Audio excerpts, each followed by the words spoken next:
Good afternoon, Mr. Nilesh Purohit, and welcome to IPF online video series. How are you? I'm fine, Rakesh. Thank you for this lovely invite, and it's great that we can connect during this lockdown period. Mr. Purohit, can you just brief us about how BS Hydro Pneumatics has evolved over the years?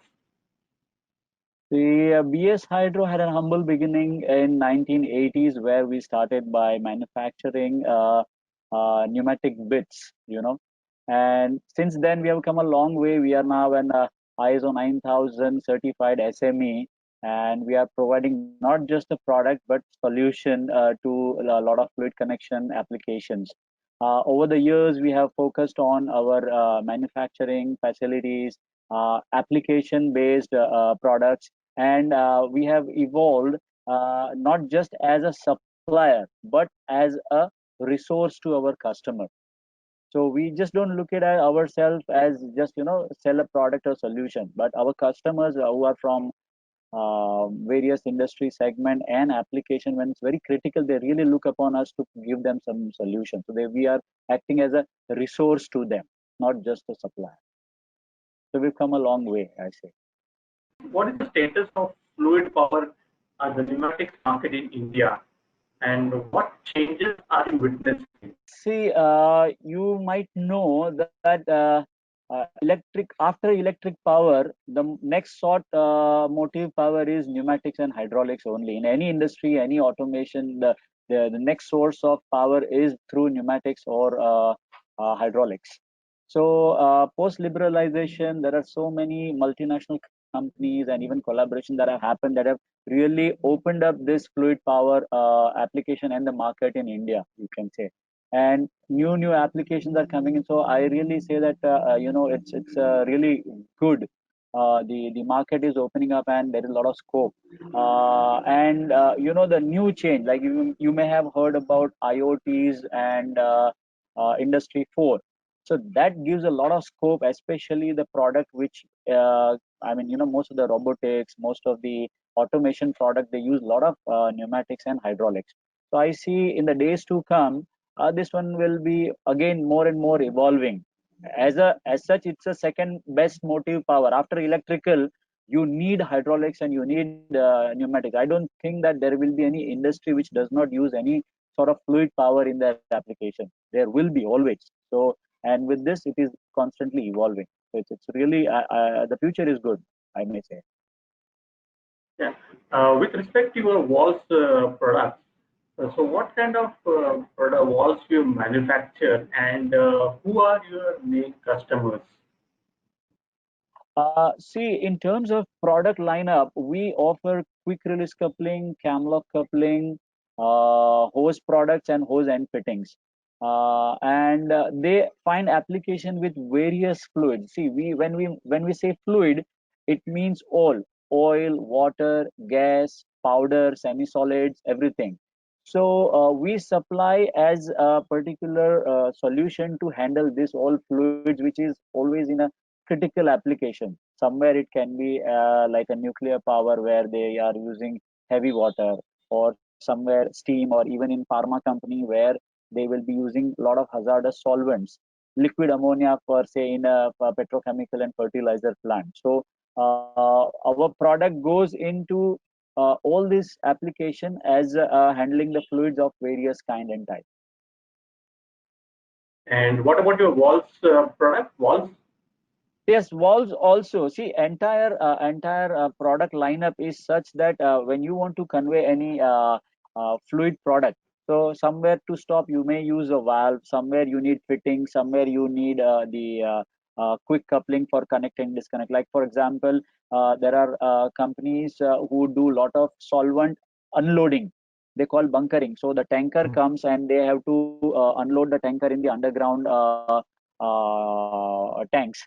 So there they use this quick camlock coupling. So tanker is there, you just connect the coupling after unloading is over, which may be to the tune of 20,000 to 30,000 liters.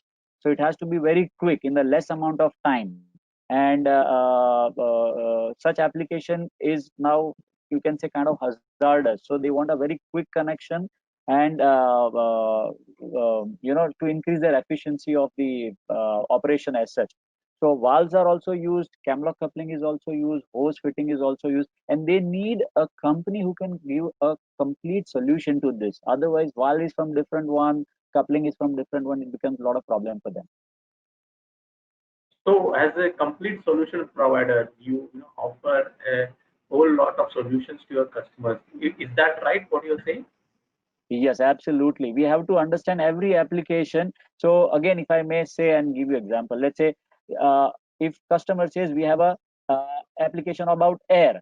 For us, air is not just air. We have to ask whether it's a breathing air, whether it's a exhaust air, whether it is pneumatic air, because all air in this category is different, and application will call for a different solution.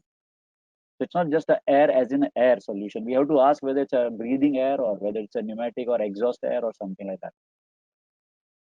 You just spoke about importance of pneumatics in new age applications like automation, Industry 4.0. So Yeah. as these applications in industries across industries is increasing. So Hmm. is this an opportunity for a company like yours to Hmm. capitalize on?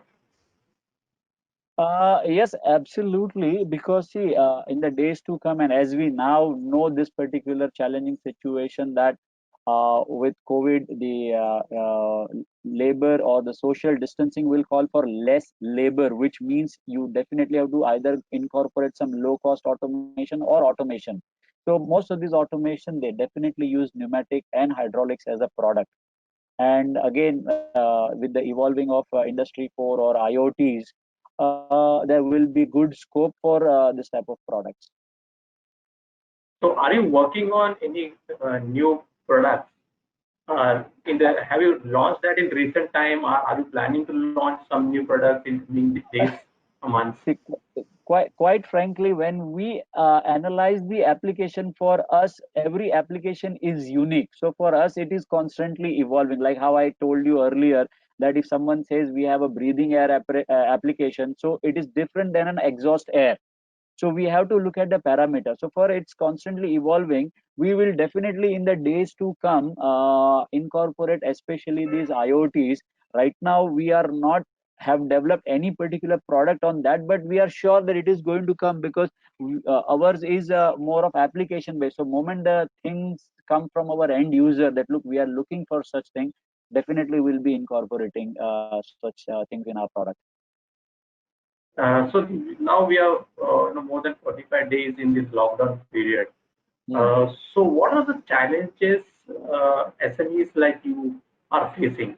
See, we all know that this COVID is a worldwide pandemic plus a challenge which is very uncertain and difficult to ascertain by government or by industry or by individual. Because see, first of all, there is no protocol as to what is the treatment like.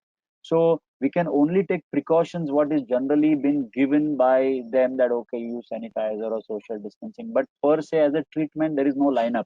So we as a company, suppose if I have to start tomorrow my factory and provide some medical assistance, I really don't know. If suppose a laborer or a workman catches corona, we really don't know. So as in what to do next, because protocols communication from the agencies or otherwise is very unclear. So this itself is causing a lot of both uncertainty and a kind of level of panic within an individual and a company. Because even if, let's say, hypothetically, if we are starting tomorrow, we are still clueless as to what do we do beside taking the stringent control of social distancing and other things, parameters per se. But if an employee is leaving the organization, he'll have to use a public transport or a commuting means. In that, if he catches corona, then what do we do? We really don't know. So it in terms of operation, it causes a huge challenge, because how long we gonna fight first the slowdown of economy or the business vis-a-vis this health hazard.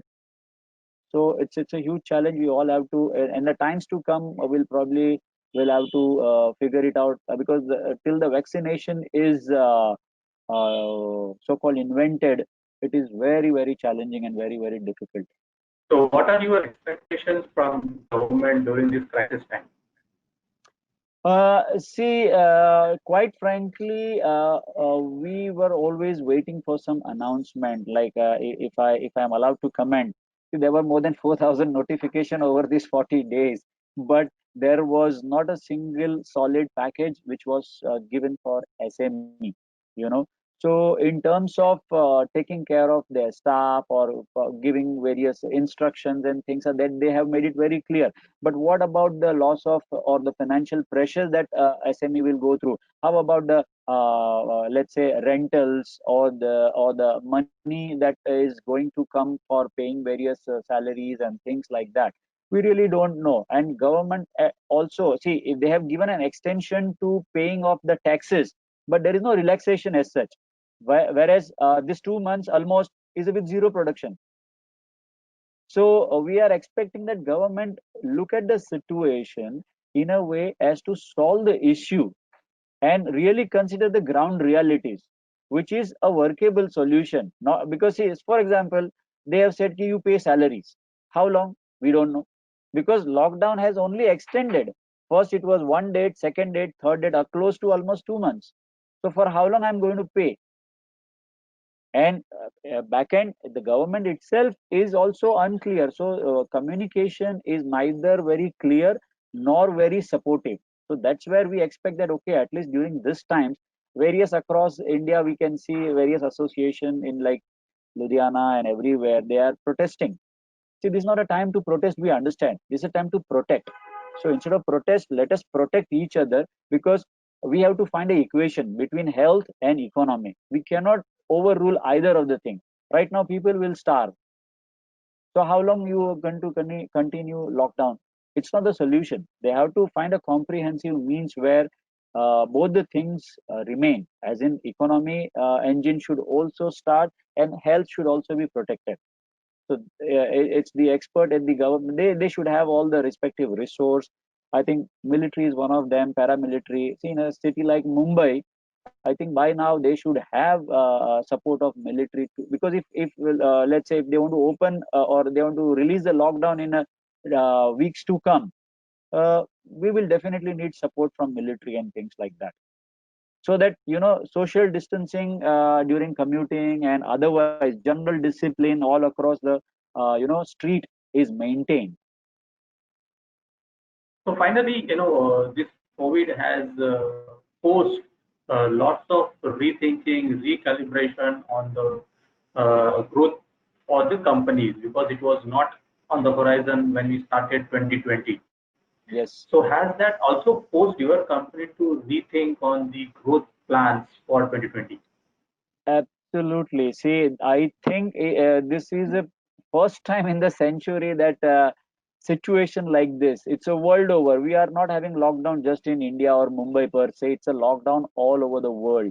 It's a it's a challenging situation that nobody has faced ever before in the history.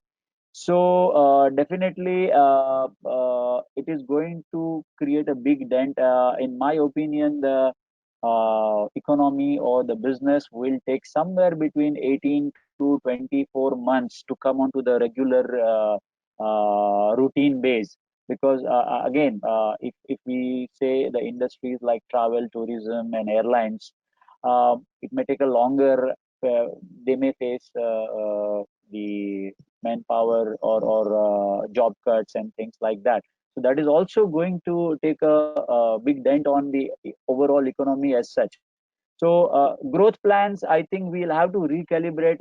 We have looked upon that. Okay, we will have to reschedule everything by taking 2 years of another horizon, because we will be only doing our probably survival. Again, I don't think, or I mean, I can't think if there is one more lockdown maybe in November, because they say that there may be one more the virus may resurgent. It may happen in September or October. considering Europe, it is going to have a cold winter then. So if such thing happens again, we really don't know. Maybe this 18 months now can go up to again another, it will be extended further. So as far as this year is concerned, I think only if we can survive and try to revive will be the goal. And we will definitely will have to look at our growth plans probably post this. Happy news would be that if somebody can fastly deliver the COVID vaccination, it will be really good. But otherwise, till that point of time, yes, I think all the things will go into survival mode. Thanks, Mr. Nimesh Purohit, for spending time with IPF and sharing your views on the present situation that the industry is facing. Thank you, Rakesh. Thank you for inviting me, and it was a great pleasure being with you.